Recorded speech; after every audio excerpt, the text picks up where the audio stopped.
Vi gledate emisiju Crno-beli svet sa Đorđem Vukadinovićem. Analitički, otvoreno i iskreno o Srbiji, svetu i regionu. Aktuelne teme i kompetentni sagovornici. Na pravom ste mestu. Godine prolaze nervoznim korakom. Dobro večer. Posle manje pauze, evo još jedne emisije Crno-belog sveta.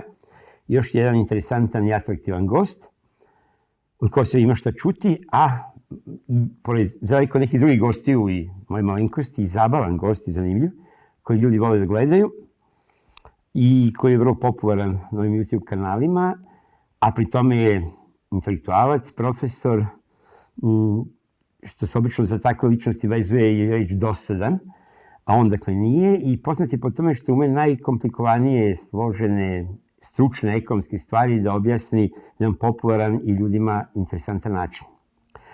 Između ostalog, on je još po nečemu zanimljiv danas, odnosno ovih dana. Ovdje su gostovali razni, kako rekao, potencijalni, ne kažem budući ili eventualni predsjednički kandidati, a on je, tako reći, bivši predsjednički kandidat, da ne kažem pokojni predsjednički kandidat, a istovremeno i strahovito popularan do nekim istraživanjima, ali je sada i, kako rekao, izvanično već bivši pre nego što je i postao to je kandidat. Dakle, moj vaš večerašnji sagovornik, profesor Miodrag Zec, ekonomista i još mnogo toga. Dobro večer. Dobro večer. Hajde krenemo od ovog poslednjeg. Dakle, ja sam rekao pokojni, naravno u navodnicima, ali bivši predsjednički kandidat, iako zapravo vi to nikad niste ni bili, ali se vaše ime pominjalo i boga mi merilo i navodilo kao jednog od ovako izglednih kandidata unutar ove koalicije oko Dragana Đilasa. Pa ja zaista ne doživljavam sebe da sam ikad bio bilo kakav zvaničan kandidat. Bilo je neki razgovor i ja sam u 2-3 navrata već rekao da ja sebe ne vidim u toj funkciji. Ja čitavim svojim životom svedočim o jednom potpuno nezavisnom čoveku. Imao sam prilike i sreće da 42 godine na univerzitetu sam proveo, a stalno sam bio potpuno nezavisan od lokalnih prilika, od lokalnih, što kažu, politika i tako dalje. Zato sam platio određenu cenu, morao sam napustiti Bosnu i Hercegovinu, da napustim univerzitet pod kvalifikacijom da sam građanska desnica, liberal, srpski nacionalista i šta sve već ne. Nisam ni tada ni sebe doživljavao, ni tada kao nikakvog nacionalistu. A ovo je prosto bilo čudo jedno, da to tako je to saopšteno, bez ikakvog ozbiljnog razgovora sa mnom, bez ikakve moje saglasnosti u tom smislu. I ja prosto ne bih hteo da tu stvar elaboriram, da ne bih hteo da načinim štetu. Ja sam i tada rekao, što govorim i sada. Ja mislim da sam društvu srpskom ili nekom društvu kome ja živim najkorisniji ovakav kakav jesam. Znači, ja sam izmaknut od tekuće politike, a vi onda, kad ste izmaknuti, vi možda najbolje možete da vidite. Ja sam se šalio, pa rekao, ljudi, kad ga žena vara muž ženu ili žena muža, uvijek prvo saznaju komšije. Ne saznaju oni aktivni učesnici u tome. Prosto ja sam kao neka nezavisna ličnost posmatrao društvo i u najboljoj nameri govorio šta ja mislim da valja ili šta ja mislim da ne valja. Bez pretenzije da ja kažem, ja ću vas odvesti u tu obećanu zemlju, ja ću vam dati plate, ja ću vam dati penzije, ja to nisam govorio. Ja mislim da je moja misija bila, ja sam se šalio, evo, pošto smo malo prepričali, sa Vladikom Grigorijem, nešto ima i ja kažem, Grigorije, pa ja propovedam u sajber prostoru, meni ne treba ni crkva, ni zvono, ni vrata, ni freske, ja prosto ljudima saopštavam šta ja mislim, a to je jedna velika misija, da ljudi pojedinačno shvate dobrobiti uređenog društva. Ovdje, nažalost, na Balkanu ljudi državu i državnu organizaciju često shvataju kao batinu, shvataju kao neprijatelja. Neprijatelja. Ja kažem, ljudi mora se napraviti da sistem privredni, sistem politički bude prijatelj, da to ima smisla. Nažalost, je često kod nas država batina. Pa sam se šalio, ja kažem, ljudi, društvo je složena stvar, to je jedan ogromni autobus koji ima 1000 delova, koji ima masu putnika koje se guraju i svi smo mi se tu nagurali, neko je uhvatio volan i vozi. Ali postoji jedan mali delić te cijele skalamerije, zove se akumulator.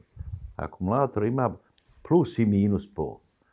Pa možete shvatiti da društvo ne može da funkcionira bez pozicije, ali ne može ni bez opozicije. Ovdje ogroman broj ljudi smatra da je opozicija nešto što treba eliminisati.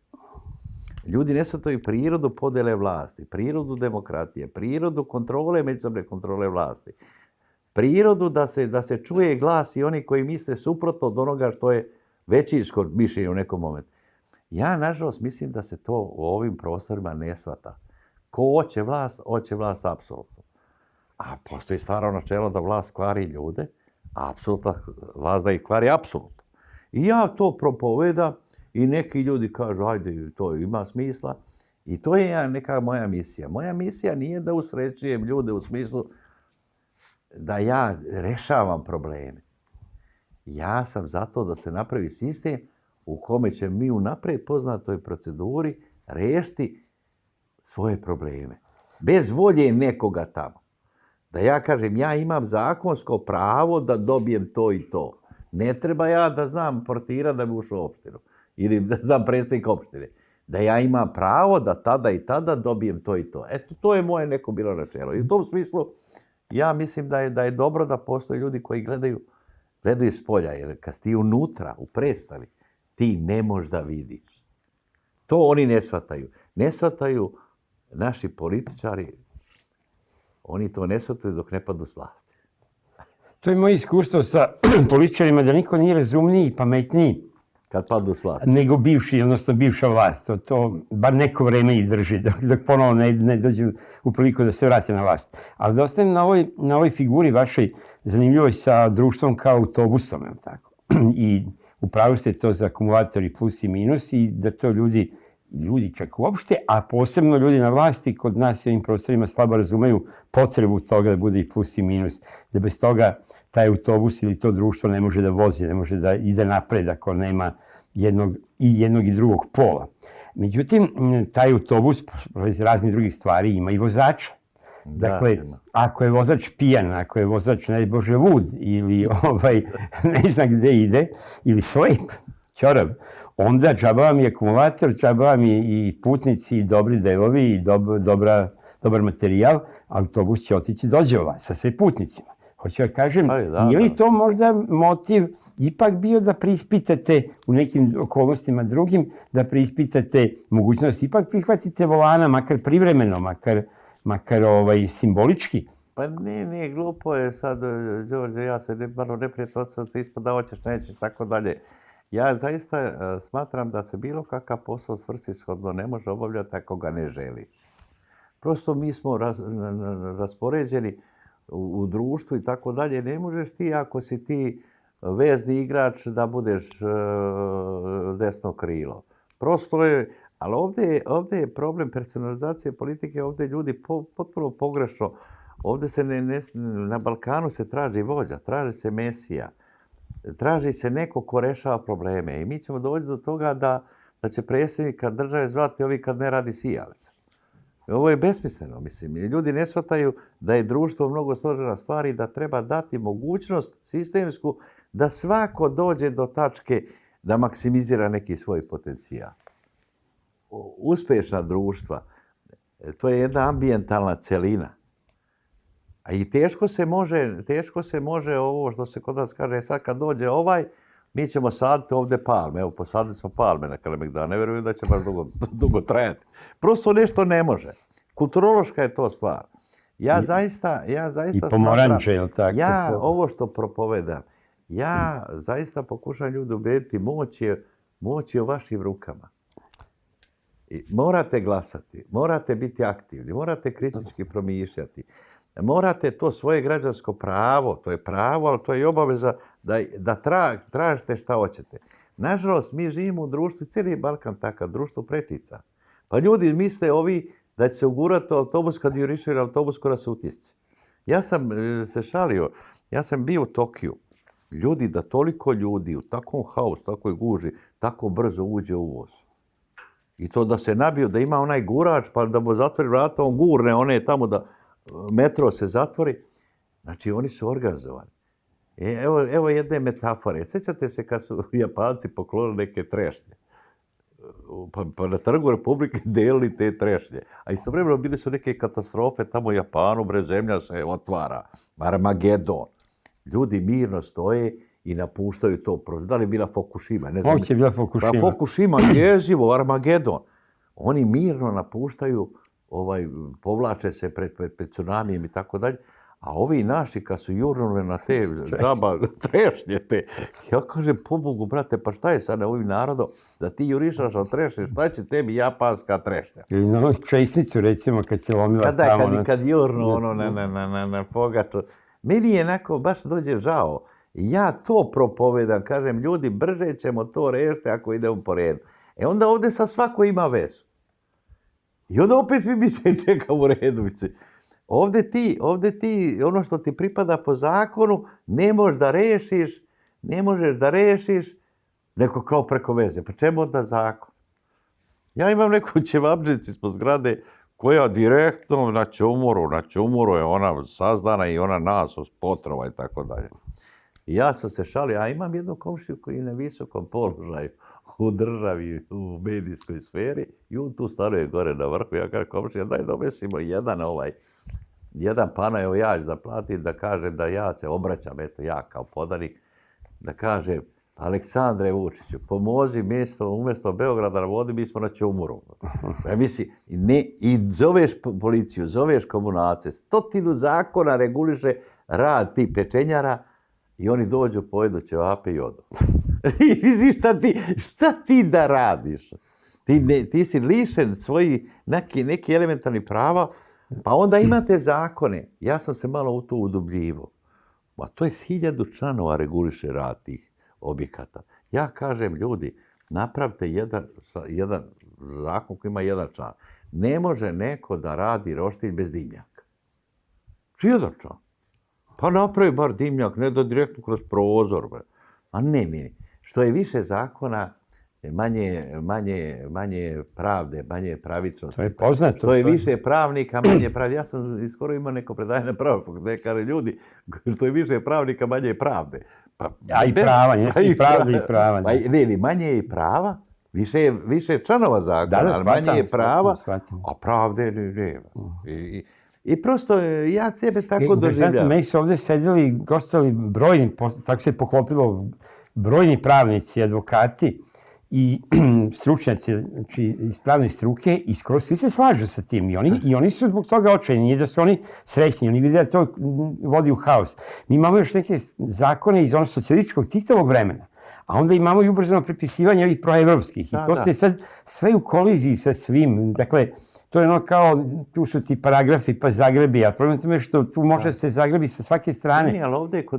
I sve se svodi, na kraju se sve svodi na volju, odnosno samovolju onoga ko presuđuje i odlučuje. Jer ovdje se za prevlast bore 2 vrednostna sistema i 2 birokratije. Jedna je stara komunistička birokratija koja je uigranija i ostali su ti zakon strani, a onda ima ova tranziciona birokratija, nova. I prosto, ja sam predlagao da kada je pokojni Zoran Đinđić bio, pa sam ja tu bio neki savjetnik, ja kažem, ljudi, dajte, odredite jedno telo koje će čitati sve moguće zakone koji su međusobno kontradiktorni i sprovodivi. Ti imaš u istom zakonu da u član 9 kaže to možeš, a član 17a to ne može. Isto to ne može. Kaže da neko to pročita, da kaže ljudi je to sprovodilo. Kažu zli jezici da je Austro-Ugarskoj, kao tipičan primjer birokratske države, postoje službenik. Sad, da li je to bio Srbin iz Like, narednik policijski, koji je posle čitanja zakona u parlamentu trebao on da pročita. On da pročita, pa ako je njemu jasno, to ide u usvajanje. Znači da on je krajnji tu i sprovodilac i konzument toga. A kod nas su se pravili tako zakone da odmah, ja sjećam i za vrijeme komunizma, to je biznis, zakon kao biznis. Ti napraviš zakon, recimo ovi ekonomski zakoni, a odmah ide 77 seminara od Bleda do Ohrida da se to rastumači šta se tu htelo. Ja kažem, ljudi, Pa ako vi razumijete društvo, kako ona je za 7 članova američki ustav, za 7 članova i 25 amandmana, traje 250 godina.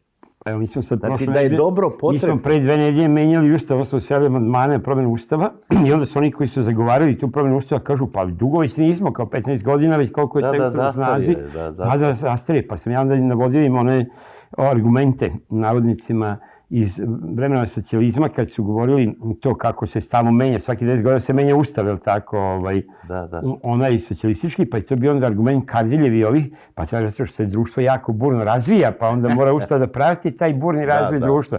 To su, i maltene tim rečima sada, koliko godina posle Kardelja, ponovo su time pravdali ovo, kao da uhvatimo, ne možemo da pratimo taj burni razvoj. Tako da, i kao da neko to namjerno, sad ne govorim ustavu, to je tužno. Uzrečeno, jeste vi glasali za promjenu ustava? Ma ja nisam nešto se povredio, skočio iz glob. Znači niste ni za ni protiv glasali? Nisu ni za ni protiv, zaista su tako bio skočio iz globa. Pa glasao bi. Ali je to, pokazalo se sljedeće, da postoji bazično nepovjerenje između političara i naroda. Ono kad bi čitao neki Španac, kaže, ima to smisla. Ima to smisla sve što je predloženo, na neki način. A onda ovi kažu, aha, mi znamo da on hoće da cementira svoju vlast za dugi period. Znači, prosto taj mandati sudija, njihova nesmenjivost, ali ja kažem, problem je smjera društva. Problem je Srbije što ona nije jasno i nedvosmisleno unazad 500 godina odredila smjer. Mi kad uzmemo srpsku istoriju, oni koji su prešli Dunav, išli na sever, severozapad, to su Brankovići. Ti su oblajani u našoj istoriji tako kao najveći izdajnici. Najveći izdajnici. Oni koji išli na jug, jugoistok, to su najveći dušani. Sad mi posle svega idemo na jug, jugoistok, jel tako? Umjesto sever, severozapad. Evo mi ova najnovije inicijative, ovo što radi Vučić i tako dalje. Ali Dušana ja mogu da razumijem, on išao prema Carigradu, išao je prema tadašnjem centru sveta. A sad očigledno da na Prokletijama nije centra sveta i tako. Ne govorim prosto, odnosno za jedna nacion, ako uđeš u pogrešan voz, sve su starice pogrešne. I to se nama dešava i zato mi posle 100 godina smo sad na nivou pred Balkanski rat. 912, je li tako? Samo što smo tad imali energiju i snagu da ćemo nešto dobiti, a sad imamo racionalno očekivanje da ćemo izgubiti. I ovo što još imamo. I problem su racionalno očekivanje kao doktrinalna stvar, jer kad jedan nacion ima nameru, šta je držalo komunizam dugo vremena kao jedan poredak sa kojima se mnogo mi sada susrećemo sa nostalgijom mnogi koji ga pamte.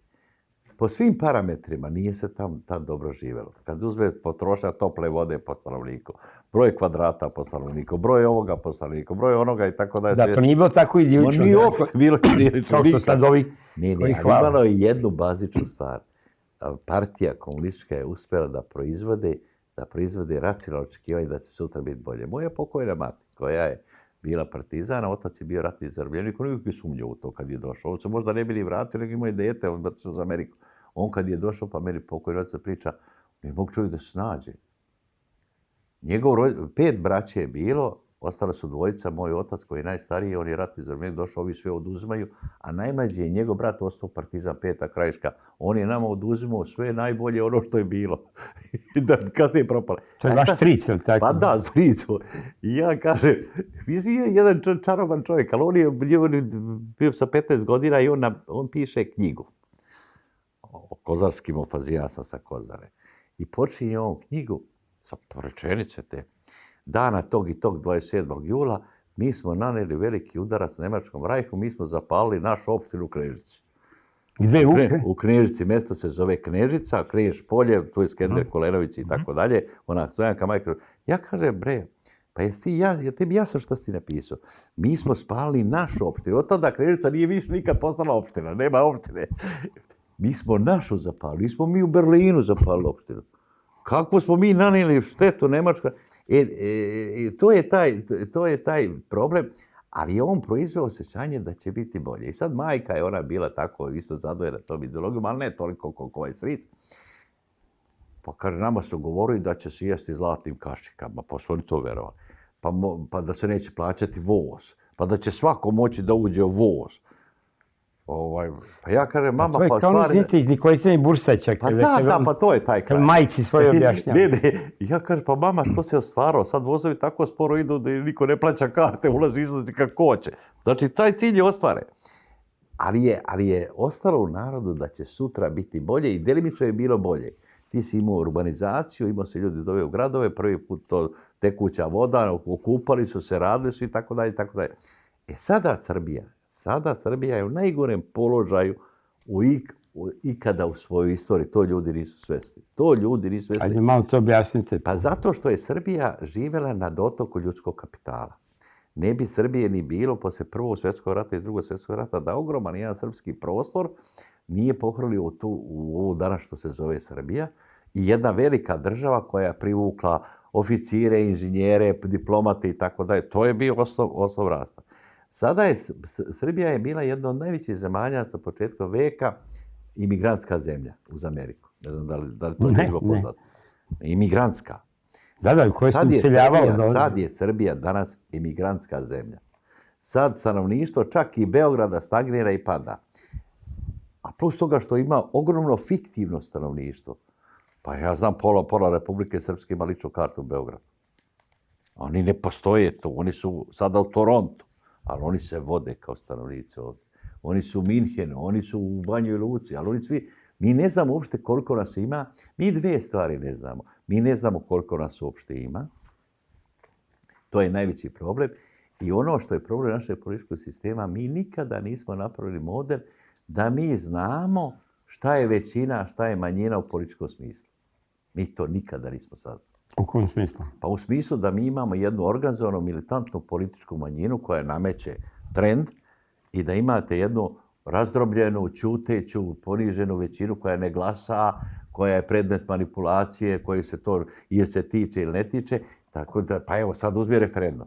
Znači od izlaska, koliko? Od izlaska 30%, da. Ti sad kažeš mi imamo 40%, pa imaš izbore, ne izađe ni 50%, pa od toga neko ima 70%, neko 30%.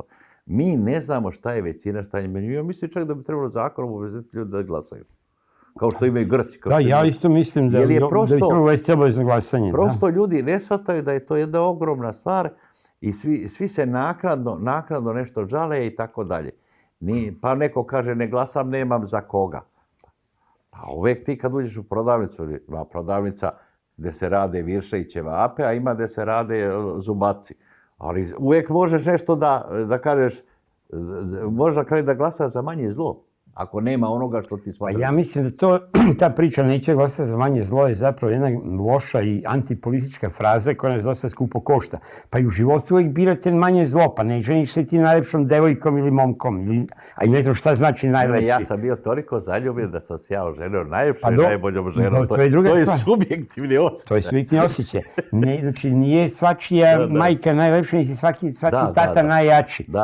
Znači uvijek mi smo u nekom kontekstu živimo, ne svako najlepši mogući posao. Dakle, što bi očekivali od politike da imamo savršen izbor, da imaš idealni izbor. Tako da, u suštini, kao i u životu, tako i u politici, pa ti uvijek biraš među dva zla, mislim, da li ćeš autobusom ili ćeš taksijem, da li ćeš peške kad su ove beogradske gužve. Tako da, ja sam alergičan tu priču, neću manje zlo, hoću dobro. Pa onda idi u sekstu, idi u crkvu, idi u umetnost, pa biraj apsolutno dobro. Ja mislim da je glavna stvar koja se, ako pričam već o tekućoj politici, šta bi bio, što kažu, važan politički program. Sa svi kažu programe, pa onda se neko tako stepen maštovitosti ogroman, ovaj će voliko zaposliti, ovaj će voliko dati i tako dalje. Ja mislim da bi strašno bilo da ljudi shvate da treba izaći na izbore. Da bi to bila najveća pobjeda opozicije, u stvari da 70-80% ljudi izađe na izbore. To pokazuje statistika. Da se ne mogu krupnije društvene promjene desiti bez da izađe 75-80% ili više. Ali red bi bio, dokaž mi smo građani, uzmimo sudbinu u svoje ruke, izađemo, izaberemo dobro, loše, zlo, manje zlo i tako dalje, ali recimo šta hoćemo. Mi, nažalost, nismo uspjeli i onda se kod nas partije političke pretvaraju u organizovane grupe, u falange, prosto ti imaš, prozivaš tamo i tako dalje i ko svoje bolje isproziva pristalice, on će desiti. Građanin je tu hendikepiran. Ja sugerišem ljudi, vi ste građani. Oni vam daju predstave, daju svoje neke proizvode, programe i tako dalje. Vi kritički se odnosite prema svemu. Nemojte. Kritička svest je odnos, mi smo bića koje možemo da razmišljamo, a razmišljanja bez kritičkog svesti nema. Jeste, Ali vas to ne voli, ne podnosi. Pa ne voli vlast. Citiram iz jednog skorašnjeg intervjua, ma se to i neki način rekli i sada, ovdje se traži Mesija. Ne traže se institucije i procedura. Dakle, traži se Mesija, traži se čarobnjak iz Oza, traži se neko ko će dati više para, više subvencija, neko ko će dati lepša obećanja, šarenija obećanja ili lepše lagati. I da se vratimo na taj autobus vaš koji vi ste tu malo izbjegli, ali ste zapravo rekli da sebe ne vidite kao kandidata, ali moramo se vratiti još malo na tu temu, pa ćemo onda preći na svetske globalne teme, jer vi ste ipak ekonomista, pre svega koji se bavi i domaćim, ali i svetskim procesima ekonomskim. I mislim da tu ima dosta toga da se kaže, pogotovo u ovoj situaciji, svetu, koja samo ne zna gde će pre da pukne, gde će pre da eksplodira, a mi smo često zaokupljeni ovim našim ćepenkom, gledamo samo svoje ovo neposredno okruženje i čini se da je najvažnije sad to, prvi sledeći izbori ili... Pa jeste. Što je naravno besmisleno i glupo.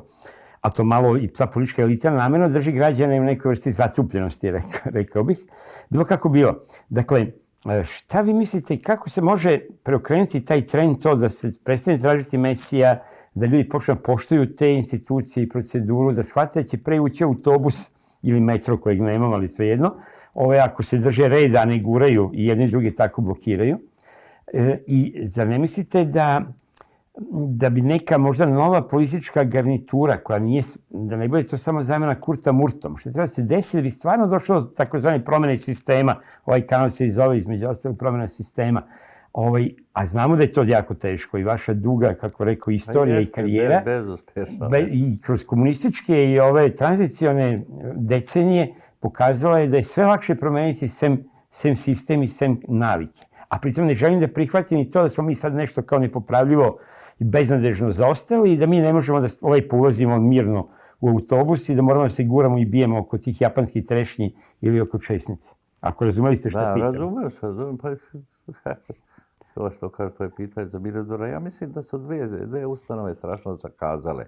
Ne govorim sad iz koga to ishodi, gde se kreira vrednostni sistem. Nažalost, ja čitav život pripadam toj jednoj ustanovi, to je škola. Ja mislim da je naša tragedija počela sa jednim trendom koji traje već dosta dugo. Propadanja škola. Prvo su propale osnovne, pa srednje, sad je propadaju univerziteti i tako dalje. I jedno društvo koje dovede školu u takvu situaciju. Ne može biti prečo. Ja sam to često govorio. Ljudi, kad vi uzmete prosperitetna liberalna društva, pa čiji su tornjevi najveći u Americi? Pa Harvarda. Pa ko je imao prvi kameni pod? Pa škole su imali. Tamo su crkve drvene, ali su od kamena sazidani univerziteti. Znači, to društvo kaže, mi ćemo to da. Pa i taj američki nesredni ustav kombinovan dobro da drži balans te vlasti. Pa je američki univerzitet non-profit organizacija, znači non-profit. On služi kao mrestilište da ti uvatiš talent. Ti odvostaviš univerzitet da prodaš diplomu i da bi sad to doveo do strahovitog besmisla. Ja sam zaista rekao jedan put, ja bi ove naše koji su to uradili sa školstvom obavezu samo na jednu stvar. Da se moraju da leče kod onih kod kojima su dali diplome. Kod ti. Ne da idu kod Putina. A koja je druga ustanova koja je zakazala? Crkva. Znači škola i crkva. Pa crkva. Ima zvonika, ali ne zvoni. Ima crkve, nema naroda, nema vrednostnog sistema. Razumijete, nema razvoja i društvo se pokidalo u smislu empatije, u smislu solidarnosti, u smislu svetonazora, što kažu Hrvati, ja zaista. Ludilo je, sve je formalno. Evo, ispričat ću vam jedan događaj. Opšta poplava sada u crkvi.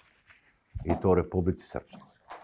Sad odjednom su glavni u crkvi oni koji su pali. Ja lično poznajem ljude koji su rušili crkve, sad su veliki donatori za te iste crkve. Lično ih poznajem. Lično ih poznajem. Sve se rušili ono 45. Pa rušili kao generali partizanski, a sad su glavni na svim molebanima. I sada ima jedno selo gdje je granica Republike Srpske i Federacije. I sad je to jedna suva međa, gadno je to mjesto i tako dalje. I ima jedno selo koje ima pola muslimana, a pola Srba i deli neki potok. Ja vam pričam događaj koji stvarno se desio. Da. I sad jedan koji se rodio u tom selu, ali je dosta se uspješno u tranziciji transformisao i čovjek ima veliki biznis i tako dalje. On to živi u Srbiji, u Beogradu, je tako? Sad njega lokalni seljaci stalno kad dođe tamo da im napravi crkvu. Nema to selo nikakve crkve, a i nema ni naroda, ima malo tih seljaka. Ajde, napravi nam crkvu, jer ima džamija s druge strane. Pa da se mi nadgornjavamo. I nekako čovjek... Da će biti više minari, da će biti više minareci ili će zvone ih biti više. Ne, i oni njega na kraju prisile i on čovjek napravi njima crkvu. I sad je osveštenje crkva, nema tu ni popa, pa će pop dolaziti jedanput nedeljno, pokriva više sela, opustila je Republika Srpska i Bosna, ti tačno vidiš da nema naroda, uopšte ima malo to oko Sarajeva, oko Banja Luka, nema. I sad situacija je sljedeća. Proslava je crkve i kaže, dobro ljudi, evo ja sad napravim crkvu, pošto nema popa, ajde, ja ću dati 100 km-a nekome od vas da zvoni. Šta ja znam kada zvoni 2 puta dnevno ili uveče i tako dalje. On koji to sve platio. Kaže ovi odmah seljaci, znaš kakvi su. Kaže da kad sad tome kažu, pa malo je ti da nama daš 100 km-a da zvoni, oni tu žive. Kaže, meni se nauči ljudi šta meni ovo sve treba i kome sam ja to napravio. Ni popa, ni ništa, ni tako dalje. I kaže, odem ja, kad je došao, on s tim muslimanom, on te zna ljude, to su njegovi, oni žive u tom selu, nađe nekog Ibru, igru fudbal sa njim. Kaže, Ibro, evo ja napravim ovu crkvu, traže ovi moji crkvu, ali neće kad niko da zvoni, ja sam spreman da dam 100 km da zvoni, da ima crkva tamo džamija. Pa bil ti hteo? Pa kaže, bi bogat, kako ne bi sa 100 km, to je toliko i toliko cigareta, zvonit ću ja. Kad mi je to čovjek ispričao, kaže da je to tačno, to zapanješ. Opšte dizanje crkvi, na kraju neće da zvoniš. I trebaš da se plati da zvoniš. Sad, nema tu ni popa, ide situacija dalje. To je napravljeno, ali nema naroda, nema u crkvi sveta. I posle 5-6 godina taj ima neki biznise po Bosni, nikako on tu crkvu da prenese na crkvu. On je to gradio iz firme, kroz biznis firme. Ali onda treba da neko zaprimi pa da primi crkva u svoju, ima neka procedura. Niko se ne bavi crkva, niti zvoni, niti ima molitve, to ikakvi i tako dalje. Kaže, nešto su zaključili sa nekim muslimanima, kao iz Bihaća, oko nekih transakcija. Kaže on, ja više se zeza on.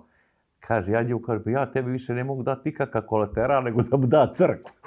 Ovo iz Bihaća. Kao kompenzaciju? Da, kompenzaciju. Kaže, kakva crkva? Ja, kad mi je to čovjek pričao, to je taj sumrak svega ovoga. Da se smeješ ili da plačeš? Da plačeš, šta sad se dešava. Znači, ti ne razvijaš, jer crkve i zato služe da uspostavi sistem vrednosti. Sistem verovanja, pravde, nepravde, istine, dobrote, davanja, uzimanja, zločina, kazne, zato to služi. Ja se strašno slažem, imamo jako dobra dijagnoza ovo da su se kazale dve važne institucije, zapravo i crkva i škola, odnosno i škola i crkva, i da je to jednim dobrim delom objašnjenja ovog našeg posretanja. Pa jeste, ja mislim da je to. Da. Ja studentima, ja sam onako na početku, ja kažem ljudi, najkonfornije, najjednostavnije je naučiti. Ljudi su spremni da 10 dana traže krivinu, da polože ispita, a mogli su za 7 dana naučiti. I danas, i tada. Nije, prosto je, znači, pa ti kad imaš u jednom narodu, kad neko nešto govori što je ozbiljno i tako dalje, pa kako se upotrebljava reč filozofija, pa pežorativno. Da. Kaže da je neko Navodno, blesav. samo kod nas i Bugara, navodno je reč filozofirati, ima taj negativni prizvuk. Kao. Pa razumeš da kad ti imaš taj stav, pa ne možeš ti daleko dogurati. Da. Ne možeš ti daleko Nemoj da dogurati. filozofiraš. Pa kad uzmeš te naše neke velikane i tako dalje, niko se ovde nije Pa ja kad sam čitao šta su radili Steri, ustanička Srbija, kako je čovjek ponižen u Srbiji, koji je došao iz Austrije, da napravi ta pozorište i tako dalje. Mislim, pozorište, on je bio znalac, pravnik. Da, kako je on na kraju prošao u Srbiji? Kako je prošao Vuk? Kako je prošao do Site? Pa naš najveći prosvetitelj, ja sam zezao stalno to za krompir, doneo dve stvari, prosvetiteljstvo i krompir se primio, prosvetiteljstvo nije. Pa da, oni samo brzo umru. Kakav je položaj Dositeja u srpskoj crkvi? Kakav je položaj Dositeja u srpskom obrazovanju? To je prvi čovjek koji je otišao na zapad, to je prvi čovjek koji govori engleski jezik, to je Dositej. Pa onda ti mitovi, pa svi ovi gdje smo se mi dizali, pa Vuk je, što je išao u Beč, što nije išao u Pakistan. Ili šta ja znam, čak i u Moskvu. Išao je tamo penziju da traži. Išao penziju da traži. Ne hoću da kaže da mi nismo odredili smjer. Pa to ste rekli. Smjer je, kad je smjer dobar, onda ćeš ti nekad i stići. A mi se sporimo oko smjera. Mi se sporimo oko smjera i dan danas. Da li je put na zapad jedina opcija, ili je put na istok, ili je nešto između. Mi smo izabrali da budemo nešto između i to je onda delikatno, a mali smo narod i ja se bojim da ćemo samo biti predmet, što kažu, kao u Bosni, livade gdje se bodu dva bika, Kočićevo. I ta livada ne služi za oranje. Ta služi samo da se bodu bikovi, ba to je neko medeno polje tamo u Bosni. Dobro, ne, vas možda najbolje dovesti u emisiju i samo pustite da pričate. Ali ne, sve u redu. Ja mnogo pričam, ali vi ste onako baš... Dobro, ja. Zato ljudi vole od studenta do... Da, ja sam ali moram da kažemo... Ja mnogo pričam brzo i nerazumljivo. Ima nas više. Šalim se, ja stižem da zapišem, ja često koristim i ove emisije i svoje sagovornike i privilegiju da razgovaram sa njima, prvo da ih pitam po nešto što me zanima, a drugo, da zaista nešto naučim. To nije fraza, ja stvarno kažem, iz svake emisije, duže to je meni bila ambicija i u školi, to jest na fakultetu. Dakle, kao što znate, najveći deo toga su ili neke nevažne stvari ili dosadne stvari, ali princip je bio da iz svakog predavanja i svakog časa, duše, to su oni dvočasovi, nešto da ostane, nešto korisno. Nešto korisno, neka misao, nešto što ima smisla da se zapamti. I tako ja iz ovih emisija isto tako. Ja onda zapisujem kao neki đak, zato što grehota je za mnogo toga, nešto mi znamo, nešto ne je poznato, nešto smo zaboravili, nešto prvi put čujemo, ali ja bih volao da se ove emisije, mada naravno to ljudi slušaju onako usput, do kraja nešto drugo, da zaista po mogućstvu pomalo sa olovkom slušaju. Jer reči su postale strašno jeftine, prosipaju se na sve strane, kao i obećanja u kampanji. I to ne samo ove političarske reči, nego reči uopšte. I javna reč, intelektualna reč, vi ste rekli profesorska reč. Tako da ja volim da pustim, znači, iako volim da razgovaram s ljudima, zato ih zovem, to je smisao ih emisija, ali njihova je poslednja, nije to moj show. Znači, ja kažem svoje mišljenje kad se ne slažem, ovdje nema šta mnogo da kažem, jer se većinom slažem s ovim što govorite, ali i kada se ne slažem, on je glavni.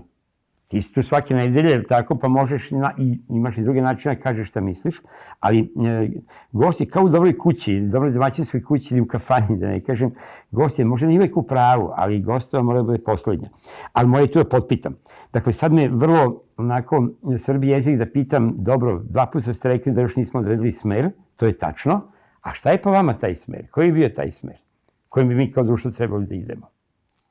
Pa ja mislim da smo mi stavljeni, sada mi smo stavljeni... Teško pitanje, da. Ne, teško je pitanje i vrlo pitanje koje izazeva čitav niz asocijacija. Ja zaista mislim da je Srbija evropska zemlja. Ne samo po istorijski, ne samo geografski, nego kad jedan narod štedi u nekoj valuti, on je najviše visoko uvažao. Mi se junačimo i tako dalje. A smo štedili u markama, sad u evrima. U evrima. Mi ne štedimo juane i ne štedimo rublje. Pa ni dolari, pa ni dolari. Pa ni dolare. Nego je to prosto to. Prosto i onda ti si u jednom okruženju takvom i da taj izbor nije dobar. On je jedini sad postao moguć. Ljudi nisu svjesni da smo mi jedna sad mala enklava koja je okružena sa svih strana tim, uslovno rečeno, svetom pod kontrolom Zapada. Da li je on dobar? Pa nije. Da li je pravedan? Nije. Tako dalje, tako dalje. A da li on ima čitav niz vrlina? Ima. Da li sam izneverava te svoje vrline? Pa jeste. Da li krši na prostoru Srbije? Krši. Krši, to nema spora. Ono što je problem Evrope, što je moje duboko razočarenje, pa Evropa je također izabrala jedan modalitet koji ne može da uspe. Pa Evropska unija, to sve više i više liči na staroj Jugoslaviji. Apsolutno. A oni narodi koji su, pa evo uzmite samo bilo koje načelo, vi vidite da to je nefunkcionalna potpuno stvar. Pa i čak taj euro, valuta bez zemlje, čiji euro, čiji budžet garantuje euro i tako dalje. Napravili su jednu kombinaciju koja je po meni vrlo sporna i vrlo teško održiva. Ali ona je vjerojatno projekat koji pod patronatom pretpostavlja Amerike. Ne znam ko to drži. Pa onda je najsmešnije meni ponašanje... Onda postoji teorija da Amerika i ruši taj projekat. Ona ga je napravila labavim da ne može... Da ih ugrozi. Sad kad se posmatra geostrateški, što kažu, potencijal rasta. Evropa je sigurno nešto što ima najveći intelektualni potencijal. A nema rezultata. Sve brzo rastuće kompanije, sve moderne tehnologije, jesu američke, su kineske. Rusi su moćni po gasu, nafti i migovima. Ali inovacije. Inovacije su na zapadu i delimično sad u Kini. I sad imate jedan globalni proces. Mi se tu isto nismo snašli. Imate proces globalizacije koji je neko smislio da neke pitanja reši. To je da Kinezi rade, a da mi cečemo kupone, u marksovskom smislu. Jedna moćna i moderna i vrlo promišljena država, koju ja ne podržavam jer je autoritarna, ali kinesko društvo uvijek bilo autoritarno. Ne razlikuje se komunistička partija od mandarinskog sistema. To je to. A oni su iskoristili globalizaciju da nauče i da krvavo plate znanje i sad ga imaju. I zato više Kina, niko se sa Kinom ne igra. Sa Rusijom se sada nateže ovi tu i tako dalje. Međutim, sada dolazi do fragmentacije. Sad globalizacija ne ide u korist Americi, sad ona ide u fragmentaciju. Da cijeli svijet uđe u to da se može emitovati novac iz ničega. Drugo je što naši političari kažu. Našla je vlada novac u budžetu. Ne može to naći uopšte. Nema potrebe, bude ti jedan račun u kom ima pozicije i tu nema šta da traži. Ovo je dobro, da. Pa naša je vlada. To se 100 puta čuje. Pa nije 100 puta, kako si našao, gde si našao i tako dalje. Koga je izgubio, koga je ostavio. Vlada ništa ne može naći, vlada naplaćuje porez, prvo ti uzme pa te onda da. Ali to ako ti da i to onda... Pa on uzme, a onda daje kako kome hoće. Kako kome hoće. Sad svi jeste ovdje na svom terenu kad dođete do ovih ekonomskih i globalnih tema. Onda fragmentacija sada je jedan potpuno novi proces. Pa i kriza demokratije, pa i kriza autoritarnog poretka. Sad odjednom u krizi demokratije, ovoj konfuziji koja je zahvatila Evropu, autoritarni poredci dobijaju neku narod, obično kaže, pa ova rešava pitanje, ovaj autobus ide i tako dalje, pogotovo ovaj COVID. I šta se desilo? Pa desilo se ono što se mora desiti. Kad gleda se emisija dolara, on je eksplodirao i otiše cene gore. Inflacija je monetarni fenomen. Sad ljudi ne shvataju da inflacija služi Americi, jer jedno je njihova inflacija, drugo oni imituju papir za koji svi hoće da daju bilo šta.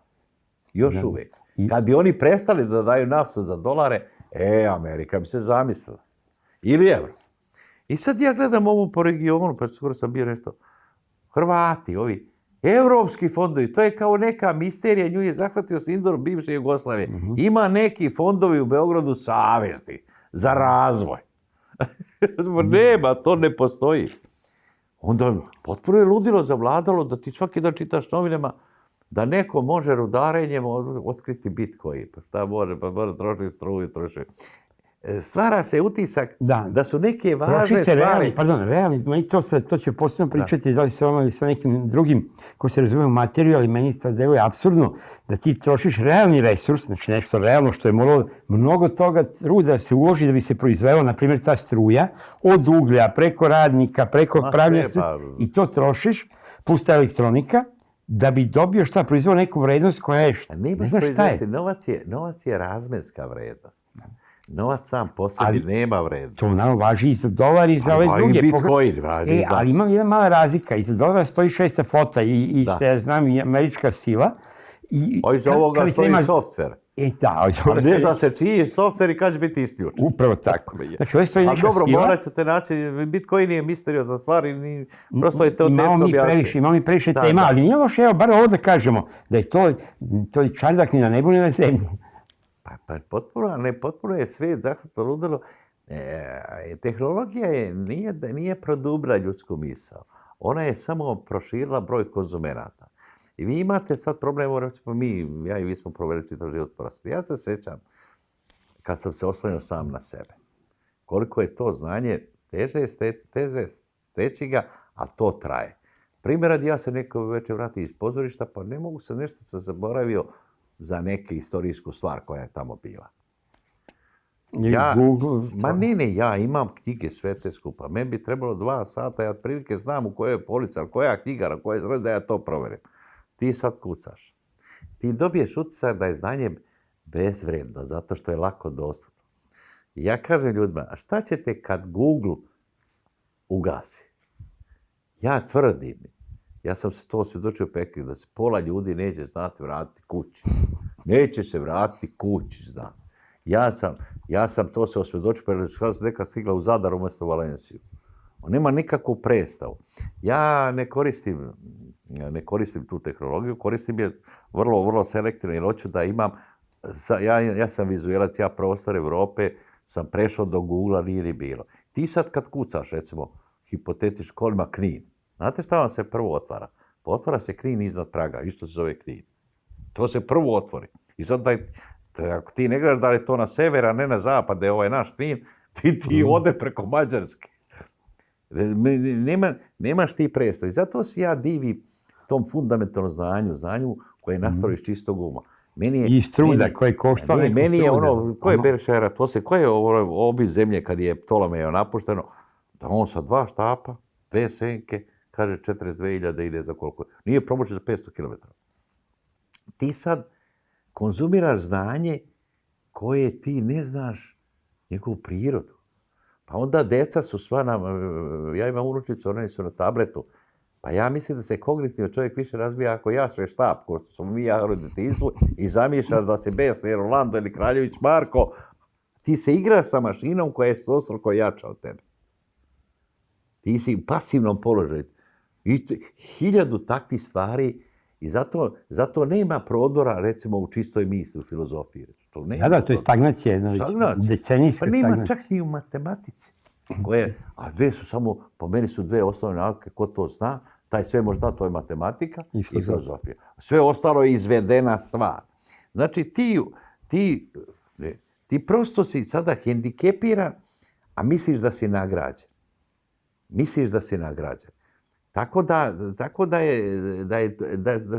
je mnogo problema. Ali tamo neko u Americi, on odvaja fundamentalno znanje od ovog trivijalnog znanja. Trivijalno znanje za mene, pa ima Amerika 3.000 univerziteta, od toga je pola mega trend, ali on ima 10-ak, pa i pola i više. Pa i ovi naš, sve što završava, ja kad pitam, ja sećam još 2000 godine, gde si završio ekonomiju? Kaže, u Vijaređu. Ja znam Vijaređu da kupaš. Vijaređu, da. Pa Vijaređu, to je plaža, ja sam bio u tom Vijaređu. Nisam ni znao to ima fakultet. Prvo, u Italiji nema ni jednog dobrog ekonomskog fakulteta. To je anglosaksonska stvar i tako dalje. Ne, on je u Vijaređu. I on dođe ovde, i isto je Vijaređu i Paraćin ili Zaječar. I na kraju se to prevladalo, tako? To je prevladalo. Ali on tamo, ti 10-ak, on služi da on iz čitavog svijeta pokupi taj. Ja sam to gledao. On je zato non-profit. On naplaćuje ovima koji hoće bez veze da studiraju. a daje stipendije ovima i ove usisao. Ja sam imao na mom kanalu, pošto ja imam nešto slično kao vi, razgovor sa profesorom Kavčićem. Ja sam imao ovdje. Pa on je interesantan tip jer je dobio taj spor i on je čisto se obogatio na znanju. Ali ono zašto sam njega sad tu pomenuo, to je što on kao doktorant u Pittsburghu i njegov mentor koji je Portugalac, njih dvojica dolaze u Pittsburgh iz Europe, naprave tamo taj doktorat i na kraju iz toga proističe jedan ogroman proizvod. To se nije desilo ni u Portugalu, to se nije desilo ni u Srbiji, nije se desilo u Njemačkoj. Znači, on kaže, ja imam mrestilište, tamo je univerzitet mrestilište. Ubacuješ mlađ, jedan je kapitalac, taj jedan vraća sve. I to se kod nas ne shvata, kod nas je obrazovanje postalo profita dela.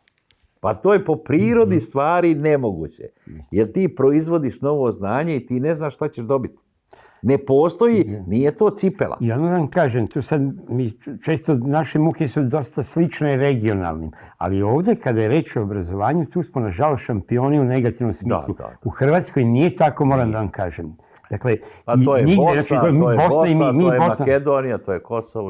Ali mislim da smo mi i Bosna šampioni. I to Bosna, kako rekao, s akcentom na Republiku Srpsku, ali ima i zajednička Bosna. Pa ima Travnik ima 7 univerziteta. Ne znam se sjetiti, sve ono bio neki skeč Top liste nadrealista sa tim, to je bilo na početku i svi smo se tome smejali. To se desilo. Ali to se bukvalno dešava, to kako polaže, pa koliko marke, koliko šta, pa da će da ga propita malo, da ga potpita, znači kao u vicu, kao na nekoj klupi. Ali vi imate ovdje nerazumevanje. Se nude diplome na pijaci, ono kao na buvljaku. Od ovoga... Hoću da kažem, deo naših univerziteta, ovih novokomponovanih je, kako rekao, Buljak je ozbiljnija institucija od dela tih univerziteta koji štancuju diplome. Ja se sjećam kad je počela ova transformacija obrazovanja, da li se Nebojša Zojanić-Ivić, mene on zove da budem u komisiji za evaluaciju ekonomskog fakulteta. Ja kažem, ako iko zaslužio da podučava studente ekonomije, to je ekonomski fakultet u Beogradu. Igrom slučaja zove mene jer nema mnogo profesora van ekonomskog fakulteta, ne mogu oni iznutra, a nas polja ima malo. Zato su mene zvali. Znači ste predavali ekonomiju na Filozofskom fakultetu u Beogradu. Ja sam predavao tad na Filozofskom, pa ja nisam njihov profesor, ja treba da evaluiram. Ja nisam se u taj posao uopšte upuštao. Ja sam rekao na Filozofskom fakultetu da mi odbijemo to, da mi smo alma mater, nas je osnovao Sveti Sava, zezam se ja, šta mi imamo, kome mi imamo da polažemo račune, ko može da evaluira. Ne vidim ja smisao toga. Dobro, ja nisam ni praktičan čovjek. Odem ja tamo, u SIV tamo, bivši SIV, tamo i Ministarstvo prosvete, tamo i policija. Ja ulazim, ja sam tu iz zgrade bio Ante Marković, ja znam tu dobru zgradu. To je lancem podeljeno prosveta i policija, mora vrata zavezana. Kako je ovo vlada de lanac između prosvete i policije postoji i tako. Dade meni čovjek ti pet nekih kaseta da ja vidim. A ja sam uvijek kad sam radio neke projekte sebi zamišljao, moram da imam neku viziju nekog proizvoda. Šta ću ja na kraju napisati? Neću da se upuštam u stvari, da nemam bar nekog koridor neki misleći. Ja kažem, lako ću ja to napisati, treba se nešto da putujem. Ja ću predložiti, ja već imam u glavi šta mislim da fali ekonomskom fakultetu. Falimo jedna distinkcija između teorijske i praktične ekonomije, to su 2 odeljenja. Fali da se uče više strani jezici i da se matematika uči 4 godine i ljudi ne shvataju da je osnova ekonomije matematika. I da svi ovi što su dobijali Nobelove nagrade, to su matematičari. I ovi Rusi što su dobili dvojica Rusa, sve su matematičari stvari. Za ekonomiju Pa da, to je to. A to se ne uči tamo. To se upisuje tamo da se manje uči. Pogotovo ovi menadžmenti fakulteti, to nema nikakve matematike. Ono upisuje to zbog toga što nema matematike. A upisuje financije i financijska tržišta. A tamo dominiraju inženjeri i elektrotehničari na berzi. Dobro, i to vi hoćete predložiti? I ja hoću da predložim tako da imam neku ideju. Ja otvorim one diskete, pa to tebe on sve. Znači, ja kažem, postavljam 3 pitanja. Šta se uči? Ko uči? I koga uči? To su 3 pitanja. Ako to uradimo, mi ćemo dobiti bolji fakultet i na ulazu I na sadržaju i na onome ko to podučava. To sam ja mislio da predložim. Samo on mene to što pita tamo, to mene ne pita, samo me ta 3 pitanja ne pita. Sve me ostalo pita. I broj WC-a na broj studenta i svašta mi će budaleštine. I ja to vratim. Poslije kad su ove evaluacije, sad su otišao ambasador u Rimu, Avramović, ti si formirao telo. Ti si formirao pare. To su milioni su uzme na tu evaluaciju, nije, a svi su evaluirani. Država bi trebala da uradi samo sljedeće. Kao najveći poslodavac. Ja me Amerika to. Ali jer možete vi zamisliti da u Vrhovni sud Amerike dođe neko iz Talahasija? Ne može. Teško. Znači, država kao veliki poslodavac, ona kaže, ja primam odatle. Primam te po toj proceduri i ovi bi se vrlo brzo vlade. Šta se kod nas desa? Pa kod nas je u vladi greška ako imaš fakultet pravni, već kad imaš union fakultet. Ili taj neki drugi. Nije ni važno, ne, bilo koga hoće da tužavaju ovi bre. Nego prosto, znači, ti kažeš država. Ona to traži, tu robu. Ne, ti si ovdje to sve izjednačio. Ovdje služi samo kao povod za radno mesto, to se traži taj fakultet, ta stručna sprema, ajde neka diploma, koba jagija. Pa nije, ali evo. Znači, potpuno je obrnuti. Tipičan primjer je bio ovaj EPS. Čovjek završio u 50. godine, nije ni važno. Možete država kaže, ma ja tebe imenujem za direktora, nemoj bar propisivati škole. Ako te ja imenujem te, nisu dobili... Da, pokojni Cijenić, ja moram priznati, to poštujem baš zbog toga što je on rekao kao, pa nemam fakultet i neću da ga završim. A mogu ga pokupiti bilo gde. Pa nije, da, ali on imao... Profesor, ja, dakle, znam da vas, kao što rekao, treba samo pustiti i bit će bolje misli. Sad, hvala ovom vremena što je preostalo, nećemo tako. Nego sad moramo malo konkretnije, malo više kviz, ali je stvarno dragoceno vas slušati. Ali, vi ste ispravili kao ste bežali, ja znam da ne bežite od vrućih tema. Ovo svoje predsjedništvo, nesrećno, kandidaturu koje nije ni bilo, od toga ste pobegli kao đavo od krsta. Rekao sam to, da, dobro. Dobro, ali ja nisam stigao da kažem da ste vi po nekim merenjima, objektivnim merenjima koje sam jednim delom, samo jednim delom ja radio, ali neki drugi, stajali jako dobro zapravo. Da ste stajali jako dobro i bolje od ovih koji će biti kandidati na kraju balade. To je nešto što treba da uđe u zapisnik. Moguće zbog toga što tog vašeg načina govora i zbog toga što ljudi imaju utisak da ste iskreni u tome što pričate. Ja jesam iskren. Pa da, ja nemam mnogo vrlina, ali ja ne lažem ni sebe ni drugi. To je dosta važna stvar. Da čujem da uđe u zapisnik. Nemam mnogo vrlina, ali ne lažem ni sebe ni drugi. Ne, to ne. Vaš odnos prema vlasti. Znači, uloga, lik i delo Aleksandra Vučića. Ne može baš u jednoj rečenici, ali bez velikog razigravanja. Znači, odnos prema aktualnoj vlasti u Srbiji. Kako je došlo uopšte do toga da Vučić zajaše, što bi se rekli, ta garnitura, i šta ga drži i šta ga eventualno može srušiti i kada? Pa Vučić je nesumnjiv majstor vladanja. Ja mislim da je ova opozicija podcenjuje Vučića. Ja sam to govorio pre 10 godina.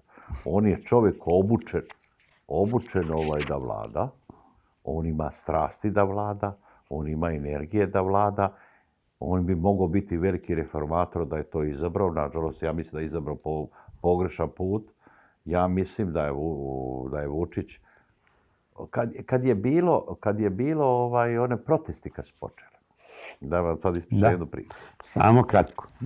Ne. Bilo protesti, pa sad bila neka na filozofskom fakultetu izložba Koraksa i tako dalje. I sad hoće oni da drže govore, ova opozicija. I mene, ne znam, da ne pominjem imena, zove da se ja poprijem na kamion, da ja pričam nešto protiv vlasti.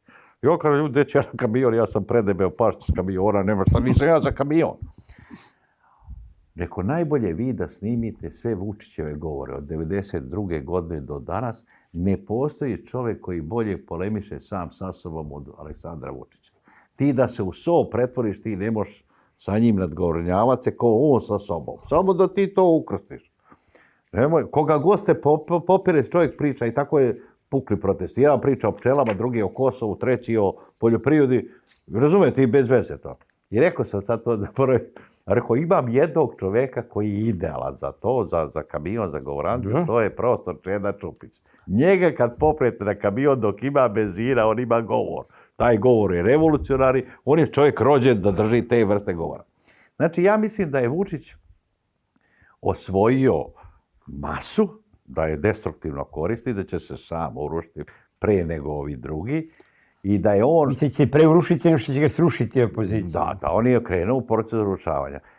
Jer je prosto ima tu patologiju da eksperimentiše sa narodom i on ima toliko vlast da kad sad naredio Vučić da ovi poslanici njegovi ulaze natraške u parlament, oni bi ulazili. Ja mislim, oni rade mnogo gore stvari od toga. Ja govorim sad kad... Ne, znam. Znači, ja ne mogu da shvatim da čoveku treba to, eto to moj mozak ne može da dopre, to toliko divljenje. Da li nije imao ljubav u detinjstvu, ne mogu shvatiti. Meni bi bilo neprijatno da me toliko neko i kad bih hteo, meni se to i ne... Prosto ne mogu da shvatim i ne može da shvati da prosto ne razume sistem. On ne razume sistem. On vlada ručno, a nema poluga.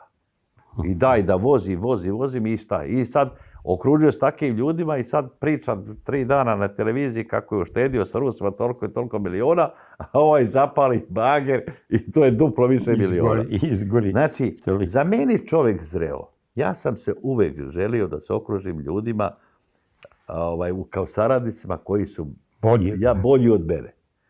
Kao što se lepo družiti sa ljudima koji bolje finansijski stoje od tebe. Neće tražiti na zajam pare. Sirotinja će ti tražiti stalno nešto ili će ti biti zavidan. Prema tome, on se, nažalost, čovjek... Meni je on fenomen psihološki zato što toliko on voli da vas divi. Ja bih rekao, dajte ljudi, sjašte više sa mene, mislim što... Šta mislite da je bilo, mislite da je njegova najveća greška, kadrovska politika? Pa ne, on je majstor na driblanju u kaznenom prostoru. On je majstor za to. On ne shvata da se globalni svijet promenio.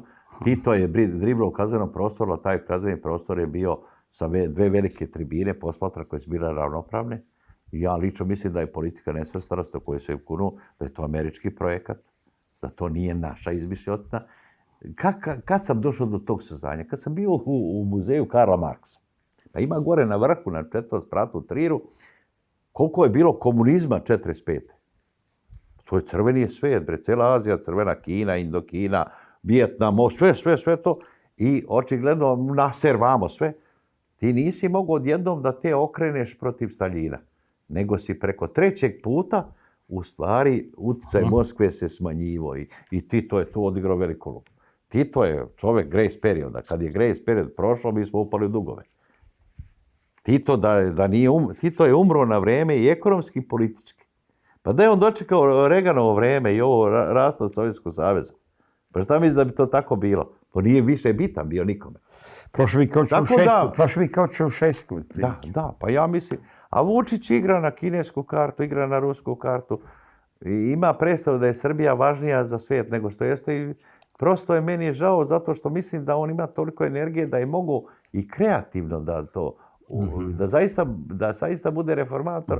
Ovako mislim da će potonuti u čitav nizu afera i polafera. On se bori čovjek mjesto za istoriju. Ali bojim se da će to biti mnogo drugačije nego što se njemu sad čini. Ja mislim, eto tako.